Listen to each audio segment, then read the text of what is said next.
The frigid wind screamed across the open plains like a vengeful spirit, cutting through Bethany Parker's threadbare coat as if it were nothing more than tissue paper.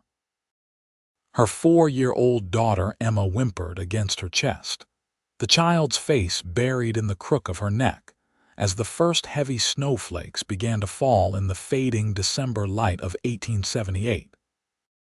Their wagon wheel had splintered nearly 3 miles back, leaving them stranded on the desolate trail to Silverwood, a small mining settlement in the Colorado Territory where Bethany hoped to start anew after her husband's death. "It's all right, sweet pea," Bethany whispered, though her trembling voice betrayed her fear. "We'll find shelter soon." She squinted through the thickening snowfall, desperately searching for any sign of civilization in the vast emptiness that surrounded them. Emma's teeth chattered violently, her small body shivering despite being wrapped in Bethany's shawl and the single woolen blanket they'd managed to salvage from their abandoned wagon. The temperature was dropping rapidly as night approached, and Bethany knew they wouldn't survive the night in the open. Her daughter's lips were already taking on a bluish tint that sent terror coursing through her veins. "Mama, I'm sea cold," Emma stuttered, her voice weak. "I know, baby, I know." Tears threatened to freeze on Bethany's cheeks as she trudged forward, each step more difficult than the last as snow accumulated around her ankles. Just a little further. The wind shifted suddenly, driving the snow horizontally into their faces with renewed fury. Bethany turned her back to shield Emma, but the movement caused her to lose her footing on the increasingly treacherous ground. She stumbled, fighting to keep her balance while clutching her precious cargo. A distant shape materialized through the white haze, a structure of some kind. Hope surged through Bethany's exhausted body. "Look, Emma," she cried, pointing with a numb hand. "A cabin, we're saved." But as she took another step forward, the ground seemed to disappear beneath her. Bethany screamed as she tumbled down a snow-covered embankment, instinctively curling her body around Emma to protect her from the impact. They rolled several yards before coming to a stop at the bottom of a shallow ravine, the snow cushioning their fall but immediately enveloping them in its deadly embrace. "Emma, are you hurt?" Bethany gasped, frantically checking her daughter. The little girl's eyes were wide with fear, but she shook her head. "I'm okay, Mama." Bethany struggled to her feet, lifting Emma into her arms once more. The blanket was gone, lost somewhere in their tumble down the slope. Panic clawed at her throat as she realized the cabin she'd spotted was nowhere in sight, perhaps a trick of the storm, or worse, now impossible to reach from their position in the ravine. "Help!" she screamed into the howling wind. "Somebody help us!" The storm swallowed her cries. Emma's shivering had grown more violent, and Bethany could feel her own strength waning. She stumbled forward along the bottom of the ravine, hoping it might lead to shelter, or at least shield them somewhat from the direct assault of the blizzard. "Stay awake, Emma," she urged, jostling the child slightly when her eyes began to droop. "Tell me about the puppies we'll get when we reach Silverwood. Be big ones?" Emma asked through chattering teeth. "The biggest, fluffiest puppies you've ever seen," Bethany promised, though her own voice was growing weaker. The sound came so suddenly that at first Bethany thought she was hallucinating hoofbeats, muffled by snow but unmistakable. She turned, nearly sobbing with relief as a dark shape emerged from the whiteness. A man on horseback, his broad shoulders dusted with snow, pulled his mount to a halt beside them. His face was partially obscured by a bandana pulled up against the cold, but his eyes, a startling blue even in the dim light, widened at the sight of a woman and child alone in the blizzard. "Madam," he called over the wind, dismounting in one fluid motion. "What in God's name are you doing out here?" "Our wagon broke down," Bethany managed, her voice cracking. "My daughter, please, she's freezing." The stranger was beside them in an instant, pulling off his gloves to touch Emma's face. His expression darkened. "She's too cold. My cabin's not far, come on." Before Bethany could respond, he was shrugging out of his heavy buffalo coat. "Name's Jake Wilcox," he said, wrapping the massive garment around both Bethany and Emma. The warmth of it still holding the heat from his body was almost painful against Bethany's frozen skin. Bethany Parker. "This is Emma." She clutched her daughter tighter as Jake lifted them both effortlessly onto his horse. "Hold tight to your girl," he instructed, mounting behind them and reaching around to grasp the reins. His chest pressed against Bethany's back, adding another layer of warmth as he urged the horse forward. "I've got you both." Emma whimpered softly, turning her face toward the stranger's chest. "He's warm, Mama." "Yes, sweet pea, Mr. Wilcox is helping us." "Jake," he corrected, his breath warm against her ear. "And we need to hurry. This storm's just getting started." True to his word, the cabin appeared within minutes, a solid structure nestled against a stand of pine trees that offered some protection from the wind. Jake dismounted quickly, lifting Bethany and Emma down before leading his horse to a small adjoining stable. "Get inside," he called, pressing a key into her hand. "Doors unlocked. Fire should still be going." Bethany stumbled toward the cabin, fumbling with the door handle before pushing inside. The interior was blessedly warm, a banked fire glowing in a stone hearth. She sank to her knees before it, still clutching Emma, who had gone frighteningly quiet. Jake entered moments later, bringing a blast of cold air that he quickly shut out. He crossed to them in 2 strides, kneeling to examine Emma with gentle hands. "She's too cold," he said grimly. "We need to warm her up slow and steady." He moved efficiently around the cabin, gathering blankets and stoking the fire before filling a kettle with water and setting it to heat. "Is she going to be all right?" Bethany asked, her voice breaking as she stroked Emma's pale cheek. Jake met her eyes steadily. "If we act fast." "Here." He helped her remove Emma's wet outer clothes, then wrapped the child in a dry blanket. "Keep her close to your body. Your heartbeat will help steady hers." Bethany nodded, fighting back tears as she cradled her daughter. Jake disappeared briefly into another room, returning with dry clothes for Bethany, clearly his own, worn but clean. "Change into these while I prepare something warm for her to drink," he instructed, turning his back to give her privacy.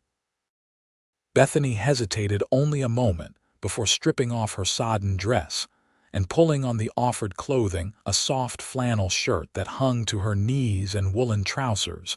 She had to roll several times at the waist and ankles.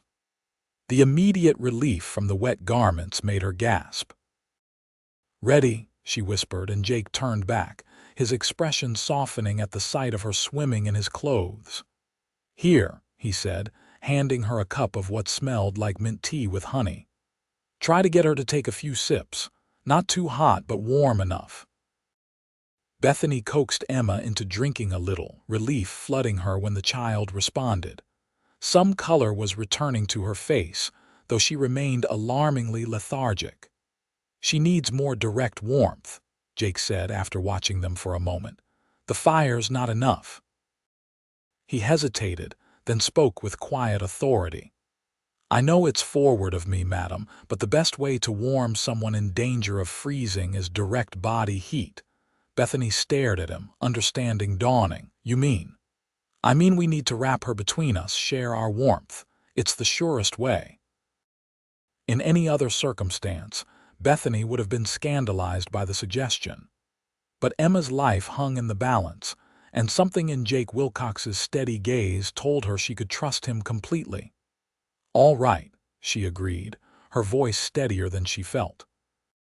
Jake nodded, retrieving his buffalo coat and spreading it on the floor near the hearth. He added several blankets, creating a makeshift pallet, then sat down, his back against a chair for support. "Come here," he said softly, holding out his arms. Bethany moved to him, settling between his legs with her back against his chest, Emma cradled against her. Jake wrapped his arms around them both, enveloping them in his considerable warmth, and pulled the edges of his coat around the three of them like a cocoon. "Rest now," he murmured. "I'll keep watch." Despite her worry, exhaustion claimed Bethany swiftly. The last thing she remembered was the steady beat of Jake's heart against her back, and the gentle pressure of his chin resting atop her head as he held them safely through the howling night. Bethany woke to sunlight streaming through the cabin windows and the enticing smell of coffee. For a moment, she was disoriented, unsure where she was or why she was wrapped in a buffalo coat on the floor of an unfamiliar cabin. Then memory flooded back the blizzard, the desperate cold, and the stranger who had saved them, Emma. She sat up abruptly, looking around in panic until her eyes found her daughter, sitting at a small table by the fire, a blanket around her shoulders and color in her cheeks as she solemnly stirred something in a bowl. "Mama's awake," Emma announced, her voice clear and strong. Relief made Bethany dizzy. She pressed a hand to her heart, feeling tears spring to her eyes. "Good morning," Jake said, appearing from what she presumed was the kitchen area. He carried a mug of coffee, which he offered to her with a small smile. "Your little one's quite the fighter. Been helping me make biscuits for the past hour." Bethany accepted the coffee gratefully, studying Jake properly for the first time. In the daylight, she could see he was younger than she'd initially thought, perhaps 30, with sun-weathered skin that spoke of a life outdoors. His dark hair fell in waves to his collar, and those remarkable blue eyes crinkled at the corners when he smiled. "Thank you," she said simply, knowing the words were wholly inadequate. "You saved our lives." Jake shrugged, looking slightly uncomfortable with her gratitude. "Anyone would have done the same." "No," Bethany said firmly. "Not anyone would have ridden out in that storm or known how to help us." She glanced around the cabin, noting the simple but comfortable furnishings. "Are you a doctor?" he laughed, the sound rich and warm. "No, madam. Just a rancher who's weathered enough Wyoming winters to know how deadly they can be." He moved to check on Emma's stirring progress. "I learned about cold sickness from an old mountain man who saved me years back when I was foolish enough to get caught in a spring blizzard." "I'm making breakfast," Emma informed her mother proudly, holding up a spoon coated with batter. "I can see that, sweet pea." Bethany smiled, rising from her makeshift bed and wincing at the stiffness in her muscles. "And doing a fine job of it." Jake watched them with a thoughtful expression. "Storms passed, but there's near 3 feet of snow out there. You mentioned a wagon," Bethany nodded, sipping the strong coffee. "We were headed to Silverwood. My brother-in-law has a claim there." "Silverwood's a good 40 miles from here," Jake said, frowning, "and that's in good weather." The reality of their situation settled heavily on Bethany's shoulders. "I see," she said quietly. "I don't suppose there's anyone who could repair our wagon. Not until the snow melts some." Jake crossed to a window, looking out at the transformed landscape. "Which might not be for weeks this time of year." "Weeks?" Bethany echoed, dismayed. "They couldn't impose on this stranger for weeks. Perhaps there's a town nearby where we could find lodging." Jake turned back to her, his expression kind but serious. "Nearest town's Pleasant Valley, 15 miles south. But with the passes snowed in, might as well be on the moon right now." He hesitated, then added, "You're welcome to stay here until the weather breaks. I've got the room, and it would ease my mind knowing you both were safe." Bethany bit her lip, torn between gratitude and propriety. "That's very generous, but I couldn't possibly—" "Mama, look," Emma interrupted, holding up her batter-covered hands. "I'm helping." Jake smiled at the child, then met Bethany's eyes again. "Please," he said quietly. "I've got a spare room you can use. The cabin gets lonely in winter." Something in his expression, a hint of genuine loneliness, touched Bethany's heart, and truthfully, they had nowhere else to go. "Thank you," she said finally. "We accept your hospitality, Mr. Wilcox." "Jake," he corrected again, his smile widening. "And it's settled then. Now who's ready for biscuits and eggs?" Emma raised her hand enthusiastically, and despite their uncertain circumstances, Bethany found herself smiling too. The days that followed fell into an unexpectedly comfortable routine. Jake's cabin, while not large, was well built and thoughtfully arranged. The spare room he offered them was small but cozy, with a bed big enough for Bethany and Emma to share comfortably. Bethany insisted on earning their keep, taking over the cooking and mending Jake's clothes, which showed signs of a bachelor's haphazard attempts at repair. She discovered he was an excellent hunter, keeping them supplied with fresh venison and rabbit, and that he maintained a surprisingly well-stocked root cellar beneath the cabin. Emma, resilient as only children can be, quickly adopted Jake as a hero and constant companion. She followed him around the cabin, asking endless questions about his ranch, his horse, a sturdy buckskin named Samson, and the cattle he raised on the sprawling property that surrounded them. "You have any children?" Emma asked one evening as they sat before the fire, Jake carving a small wooden horse for her from a piece of pine. Jake's hand stilled momentarily. "No, little one, never been blessed that way." "Are you married?" she persisted, leaning against his knee to watch his work. "Emma," Bethany admonished gently from where she sat darning one of Jake's socks. "That's not polite to ask," Jake chuckled. "It's all right. No, Emma, I'm not married either." "Why not?" the child pressed undeterred. "Mama says everyone should have someone to love them." Bethany felt heat rise in her cheeks. "Emma, that's enough questions for tonight. It's past your bedtime." Jake glanced up, meeting Bethany's embarrassed gaze with a smile that made her heart skip. "Your mama's right about that. But to answer your question, I guess I just never found the right person to share my life with." "Is that why you're sad sometimes?" Emma asked, her childish perception startlingly accurate. Jake's expression softened. "Maybe, but I'm not sad right now." He handed her the finished carving, a simple but beautifully rendered horse. "There you go. A stallion for a brave young lady." Emma accepted the gift with reverence. "Thank you. Can I name him Samson too?" "That's a fine name," Jake agreed, ruffling her hair gently. Later, after Emma was tucked into bed, Bethany returned to the main room to find Jake staring into the fire, his expression pensive. "I'm sorry about Emma's questions," she said quietly, retaking her seat. "She's at that age where curiosity knows no bounds." Jake looked up with a small smile. "No need to apologize. Children see things clearly sometimes." "She's grown very fond of you," Bethany said, resuming her darning, "the feeling's mutual." Jake poked at the fire, sending sparks up the chimney. "She reminds me of my sister at that age, full of questions and observations that cut right to the heart of things." "You have a sister?" Bethany realized how little she knew about the man who had saved them. Jake nodded, his expression warming with memory. "Margaret. She's in San Francisco now, married to a banker, has 3 children of her own." He paused. "We lost our parents young. Fever took them both within a week of each other. I was 17, Maggie just 12. We made our way west together after that." Bethany's heart ached for him. "That must have been difficult, taking on such responsibility at that age," he shrugged. "Did what needed doing, got her educated, saw her married well." His eyes returned to the fire.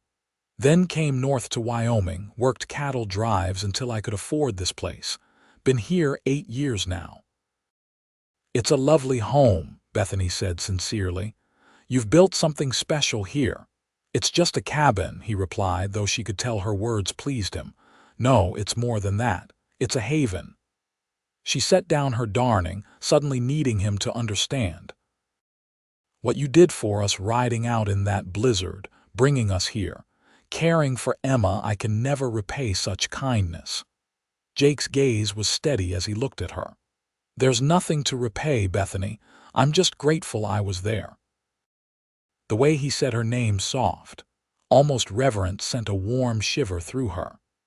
For the first time since her husband's death 2 years ago, Bethany felt something stir within her that she had thought permanently extinguished. "Tell me about your husband," Jake said suddenly, as if reading her thoughts. Bethany looked down at her hands, at the simple gold band she still wore. Thomas was a good man, a dreamer, always chasing the next opportunity. She smiled sadly. That's what took him a mining accident. He'd heard rumors of a new silver strike and couldn't resist investigating.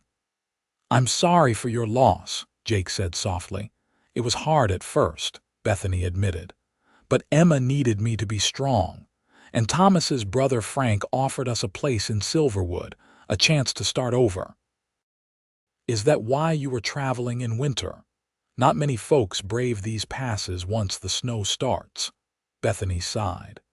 "Frank's letters became urgent, said the town was growing fast and if we didn't claim our place soon, the opportunity would pass. I thought we'd make it before the bad weather set in." Jake frowned slightly. "Silverwood's not that prosperous from what I've heard, mostly played-out claims and desperate men these days." The news settled uneasily in Bethany's stomach. Frank painted quite a different picture. "Men often see what they want to see," Jake said diplomatically, "especially when it comes to mining towns." They sat in companionable silence for a while, the fire crackling between them. Finally, Bethany gathered her courage to ask the question that had been on her mind. "Don't you get lonely out here all by yourself?" Jake considered the question seriously. "Sometimes," he admitted. "Winters are the worst, long nights, short days. The silence can get heavy." He looked around the cabin, then back at her with unexpected vulnerability in his eyes. "I never noticed how empty this place was until you and Emma filled it up." The raw honesty of his words touched Bethany deeply. "We've intruded on your solitude." "No," he said quickly, leaning forward. "You've reminded me what I've been missing." Their eyes held across the space between them, something unspoken but powerful passing between them. Bethany felt her pulse quicken, and for a moment she thought Jake might rise from his chair, might cross to her, and a log shifted in the fire, breaking the spell. Jake cleared his throat and sat back. "It's getting late," he said softly. "You should rest." Bethany nodded, gathering her sewing. "Good night, Jake." "Good night, Bethany." As she closed the door to their room, Bethany leaned against it, pressing a hand to her flushed cheek. What was happening to her? She had a plan, responsibilities. She couldn't afford to be distracted by feelings for a man she barely knew, no matter how kind or handsome he might be. Yet as she slipped into bed beside her sleeping daughter, Bethany couldn't help but wonder what life might be like if they never left this peaceful cabin, and the man who had already claimed a piece of her heart. 2 weeks passed, and the snow showed no signs of melting. If anything, another storm had added to its depth, further isolating the cabin from the outside world. Yet rather than feeling trapped, Bethany found herself treasuring each day. Jake proved to be not just a skilled rancher but a man of surprising depths. In the evenings, he read aloud from his small but carefully curated collection of books, Dickens and Twain, and volumes of poetry that he recited with genuine appreciation. He taught Emma simple card games and showed remarkable patience when she insisted on learning to whittle like him, guiding her small hands with his large ones as they shaped bits of wood together. Most surprisingly to Bethany, he revealed himself to be a man comfortable sharing the domestic sphere.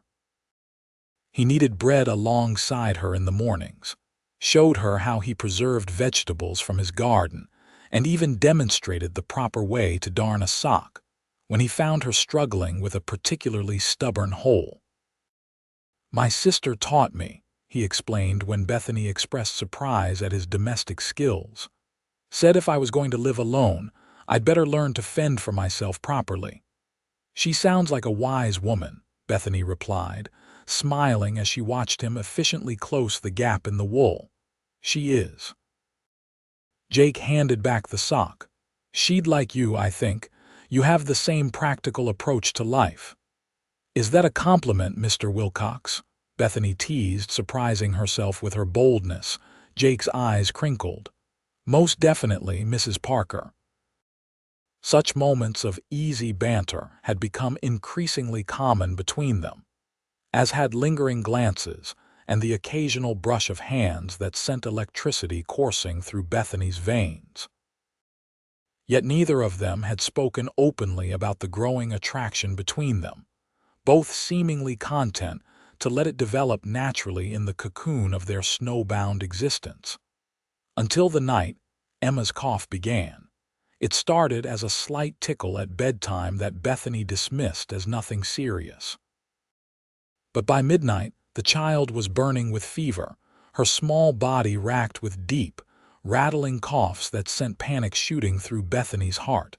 She burst from their room, finding Jake already awake and stoking the fire.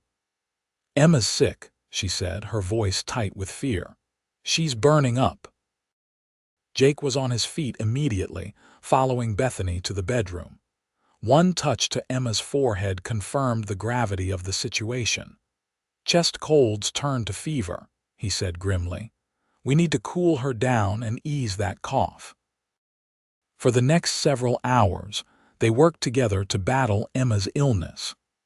Jake prepared poultices of herbs from his carefully stored supplies, showing Bethany how to apply them to Emma's chest.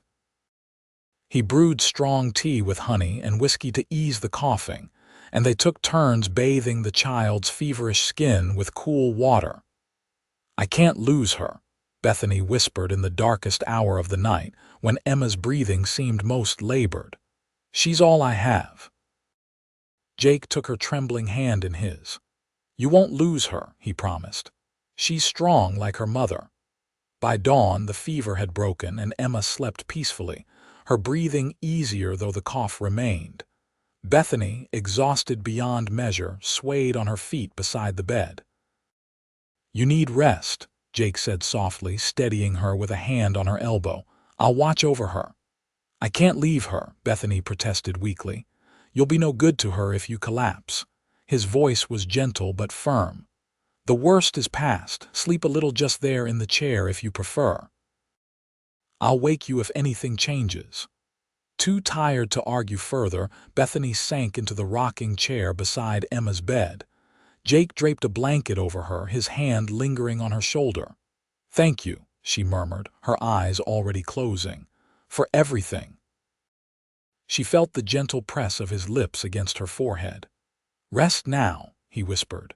When Bethany woke hours later, sunlight was streaming through the window. Emma was sitting up in bed, pale but alert, sipping broth from a mug that Jake held steady for her. "Mama." Emma's voice was hoarse but cheerful. "Mr. Jake made me chicken soup." "Did he now?" Bethany rose, stretching stiff muscles, her heart filling at the sight of her daughter improved and the tender way Jake attended her. "Best medicine there is," Jake said with a wink to Emma. "My mother's recipe." Bethany approached the bed, laying a hand on Emma's forehead. "Cool, thank God." "How do you feel, sweet pea?" "My throat hurts," Emma admitted. "But Mr. Jake says I'm tough as a little cowgirl, and he's right about that." Bethany looked up at Jake, taking in the shadows under his eyes that spoke of a sleepless night. "You stayed with her all this time," he nodded. "Promised I would." In that moment, something shifted irrevocably in Bethany's heart. This man, this kind, steady, remarkable man, had not only saved them from the blizzard, but had become their protector, their friend, and perhaps something more precious still. "Jake," she began, not entirely sure what she wanted to say. A noise from outside interrupted her, the distant sound of voices and the crunch of horses through snow. Jake straightened, instantly alert. "Someone's coming," he said, moving to the window. His expression registered surprise. "It's a search party from Pleasant Valley, 6 men on horseback." Bethany joined him at the window, watching as the riders approached the cabin. "How would they know to look for us?" "They might not be looking for you specifically," Jake reasoned. "After bad storms, the townspeople organize patrols to check for stranded travelers." A complicated emotion swept through Bethany: relief that the outside world still existed, yet dismay that their peaceful isolation was ending. She glanced at Jake and found him watching her with a similar conflict in his eyes. "I should go greet them," he said finally, turning toward the door. Bethany caught his arm. "Jake, wait," he paused, looking back at her questioningly. "Before they arrive, I need to tell you," she faltered, the words catching in her throat. Jake stepped closer, his gaze intent. "Tell me what, Bethany, that these weeks with you have been." She searched for the right words. "I've never felt so safe, so cared for." "Emma adores you, and you don't have to say it," Jake said softly, lifting a hand to cup her cheek. "But I do," Bethany insisted. "Because those men out there mean the snow is clearing, and soon we'll be expected to continue to Silverwood, and I need you to know that I don't want to go. Not anymore." Jake's eyes widened, hope dawning in their blue depths. "What are you saying?" "I'm saying that I know I'm falling in love with you, Jake Wilcox." The words rushed out, terrifying and exhilarating. "And the thought of leaving this cabin, of leaving you, breaks my heart." Jake's expression transformed, joy replacing uncertainty. "Then don't leave," he said simply, drawing her closer. "Stay with me, both of you. This place has never felt like a true home until you filled it with your presence." "But we've known each other such a short time," Bethany whispered, even as her heart soared at his words. "Sometimes a lifetime isn't enough to truly know someone," Jake replied. "And sometimes a few weeks in a snowbound cabin tells you everything you need to know." His hands framed her face gently. "I love you, Bethany Parker. I love your strength, your grace, your tender heart. I love the way you care for Emma, the way you've breathed life into this old cabin. Stay with me, be my wife, my partner. Let me be a father to Emma and, God willing, more children in the years to come." Tears filled Bethany's eyes as joy expanded in her chest. "Yes," she breathed. "Yes to all of it." Jake's smile was radiant as he lowered his head, capturing her lips in a kiss that felt like coming home. Bethany melted into him, her arms winding around his neck as years of loneliness and struggle fell away, replaced by the certainty that she had found where she belonged. A small voice from the doorway broke them apart. "Are you kissing?" Emma asked, her nose wrinkled but her eyes curious. Jake laughed, keeping one arm around Bethany as he turned to the child. "Yes, little one. I hope you don't mind, because I plan to kiss your mother quite often from now on." Emma considered this solemnly. "Does this mean you're going to be my new papa?" Jake's expression softened as he knelt to Emma's level. "I would be honored to be your papa if you'll have me. I promise to love you and your mother with all my heart, for all my days." Emma's face lit up. "Can Samson stay with us too?" "Of course," Jake assured her. "Samson and the puppies your mother promised you, and all the horses and cattle on the ranch." "We're staying here?" Emma asked, looking between them excitedly. Bethany nodded, tears of happiness streaming down her face. "This is our home now, sweet pea." A knock at the door reminded them of their visitors. Jake stood, pressing one more quick kiss to Bethany's lips before going to greet the search party. Emma moved to her mother's side, slipping her small hand into Bethany's. "I like it here with Mr. Jake," she whispered. "I'm glad we got caught in the snow." Bethany gazed around the cabin that had become their sanctuary, remembering the terror of that blizzard night and the warmth of Jake's coat wrapped around them. the steady beat of his heart against her back as he held them safe through the darkness. "So am I, sweet pea," she replied softly. "So am I." 5 years later, Bethany Wilcox stood on the porch of their expanded cabin, watching as her husband taught their son James to ride his first pony. Emma, now 9, called instructions from atop her own horse, her confidence a testament to Jake's patient teaching.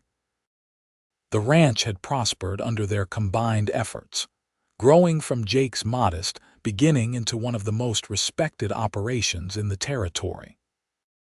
Bethany had started a small school for the children of neighboring ranches, finding joy in putting her education to use while creating community in this once isolated place. The letter in her hand brought news from Silverwood. The town had indeed failed to thrive as Frank had promised, the silver veins playing out within a year of their intended arrival. Frank himself had moved on to chase rumors of gold in Montana, leaving no forwarding address. Bethany folded the letter, slipping it into her apron pocket as she watched her family in the spring sunshine. How different her life would have been if that wagon wheel hadn't broken, if that blizzard hadn't stranded them, if Jake hadn't ridden out into the storm. "Mama, look," James called, his 4-year-old voice carrying across the yard. "I'm riding by myself." Jake's hand hovered near the child's back, ready to catch him if needed, but allowing him the pride of achievement. He glanced up, catching Bethany's eye with a smile that still made her heart race after all these years. That night, with the children asleep and the house quiet around them, Jake pulled Bethany into his arms before the hearth, the same spot where he had once wrapped them in his coat to save them from the cold. "What are you thinking about?" he asked, noticing her contemplative expression. "How blessed we are," she replied, resting her head against his chest. "How one terrible night became the beginning of our greatest happiness." Jake's arms tightened around her. "I thank God every day for that blizzard," he murmured against her hair. "For bringing you to me when I didn't even know I was waiting." Bethany lifted her face to his, love filling her heart to overflowing. "And I thank God for the cowboy who wrapped us in his coat and held us through the night," she whispered. "Who showed me that sometimes what seems like the end of the road is really just the beginning." Jake lowered his head to kiss her, and Bethany knew with absolute certainty that the warmth they had found together would never fade, no matter what storms might come.